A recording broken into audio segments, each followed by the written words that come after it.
병신여빨, 나한테 뭘 원하지? 다시 게임을 하게 해줘. 12월 26일에 공개된 넷플릭스의 야심작 오징어 게임 시즌2. 93개국 동시 1위라는 기염을 토함과 동시에 전 시즌에 비해 못하다는 평이 중론인데요. 저 역시도 시즌2를 굳이 이렇게 공개했어야 했나 싶지만 그래도 그렇게 나쁘지는 않다고도 생각합니다. 요약하자면 뛰어난 수작이었던 전 시즌에 못 미치는 범작 정도라고 할 수 있겠습니다. 이러한 오징어 게임 2의 사소한 떡밥과 아쉬운 부분 및 아쉬운 디테일, 또 의외의 디테일을 정리해보았는데요. 오징어 게임 2를 지속적으로 돌려보면서 개인적으로 찾아낸 부분들이 많아 오피셜이 아닌 어디까지나 제 뇌피셜이라는 점 알아주셨으면 좋겠습니다. 디테일 관련은 분홍색 불빛을, 스토리 관련은 파란색 불빛을 띄워놓을 테니 보시는 데에 불편함이 없으시길 바라겠습니다. 영상 특성상 약간의 스포일러가 포함될 수 있으므로 아직 오징어 게임 2를 보시지 않으셨다면 시청에 유의해주시기 바랍니다.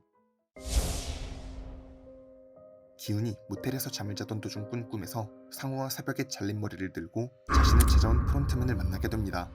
기훈의 PTSD와 죄책감, 그리고 주최 측을 향한 두려움이 일부 녹아있는 그의 심정을 잘 반영한 장면인데 이 부분엔 한 가지 오류가 존재합니다. 바로 기훈은 프론트맨을 본 적이 없다는 사실인데요. 기훈은 시즌1 당시 리무진에서 프론트맨과 독대를 할 때에도 눈이 가려져 있어 그의 모습을 본 적이 없습니다. 그럼에도 불구하고 기훈은 꿈에서 프론트맨의 모습을 보게 되었죠. 이 부분은 사소한 오류로서 개연성을 살리기 위해서라면 기훈이 보았던 진행요원들 중 가장 높은 계급인 관리자, 즉 네모가 서 있어야 좀 더 개연성에 맞다고 생각됩니다. 사소하지만 아쉬운 디테일이네요. 딱지남과의 1대1 러시안 룰렛을 하는 기훈. 처음 방아쇠를 당기는 사람은 기훈으로 정해졌는데요. 결과적으로 이 게임은 기훈의 승리로 끝이 나게 되지만 사실 이 게임에서 기훈이 주도한 건 단 하나도 없었습니다.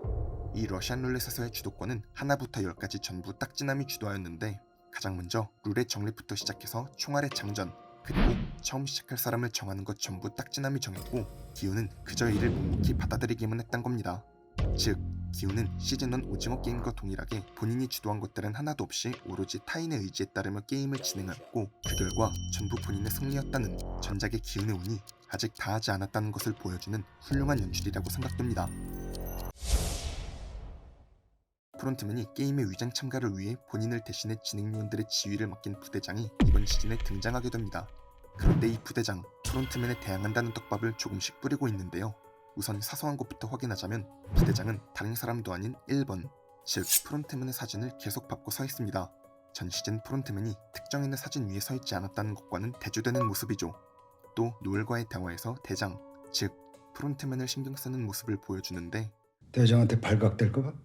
그런 걱정 안 해도 돼. 이번엔 우리가 직접 밖에서 의사를 데리고 왔어. 발각될 리도 없고 만에 하나 발각된다고 해도 부대장은 진행요원들 사이에서 장기밀매를 주도한 총책이었음이 노엘과의 대화에서 밝혀지게 됩니다.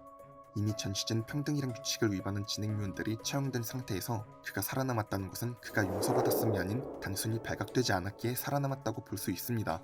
즉 그가 규칙을 위반한 사실 자체는 사라지지 않았고 프론트맨이 머지않아 이 사실을 알게 될 확률이 높습니다. 이번 시즌야 진행요원들 중 한 사람이 의사 출신이고 그렇게 참가자들에게 게임이 유출되지 않아 문제가 없다지만 전 시즌에 그가 저지른 규칙 위반을 과연 프론트맨이 그 사실을 알고도 눈감아줄지는 의문입니다. 준호와 함께 있는 용병들만으로 주최 측을 전부 와해시키는 건 사실상 불가능에 가까우니 주최 측 내부에서 내분이 일어나는 전개가 나오는 것이 아닐까 조심스레 예상해봅니다.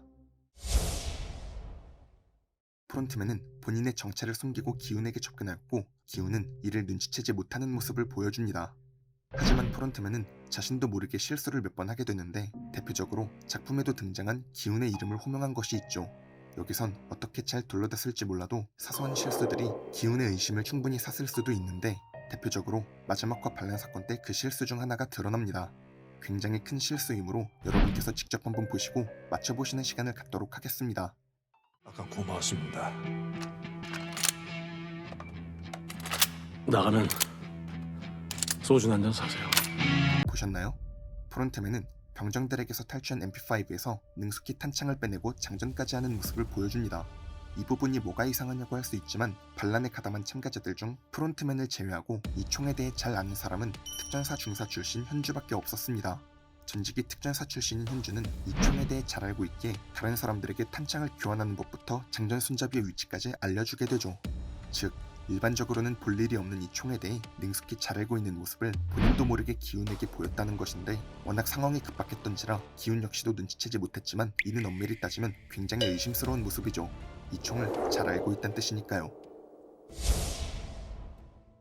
기훈은 이번 시즌에서 주최 측을 향한 복수심에 사로잡혀 전 시즌에서의 유쾌하고 인류애적인 모습을 보여주지 못하고 있지만, 기훈이 아닌 다른 사람들에게서 그러한 전 시즌의 기훈의 모습이 조금씩 보여지고 있는데요. 대표적인 것이 바로 정배와 경석입니다.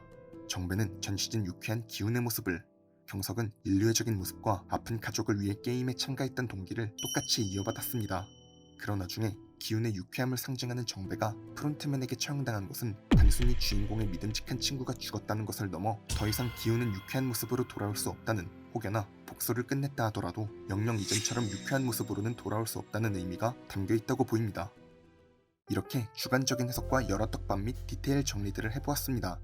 물론 제가 아직 발견 못한 사소한 디테일과 떡밥들도 여러 가지 있을 것이고 계속해서 밝혀지게 되겠지만, 그래도 다들 흥미롭게 봐주셨으면 좋겠습니다. 올해 6월 말에 공개될 오징어 게임 시즌3, 혹평받는 시즌2를 극복하고 시즌3에선 다시 시즌1대의 명성을 되찾을 수 있을까요? 큰 기대를 안고 영상을 마무리하도록 하겠습니다. 다들 새해 복 많이 받으세요.